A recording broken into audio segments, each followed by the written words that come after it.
जी हाँ जी। मैं तुम्हें एक बात कहनी चाहूँ। बताओ क्या बात है। तुम बुरा तो नहीं मानने के? ना जी, बुरा तो नहीं मानने का। नहीं तुम बुरा मानने के, पहले मेरे सिर की कसम खाओ फिर बताऊंगी।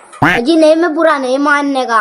अगर तुम जिद्दी कर रही तो थारे सिर की कसम। चलो अच्छा, फिर जब तुम नहीं बुरा मानने के, चलो इतनी गुण कुंभन चल ले।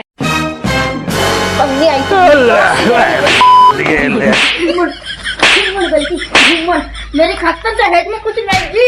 ये ले खाई पुतिया, तेरा बाप ने कहा था दहेज में पूरा दूंगा पर।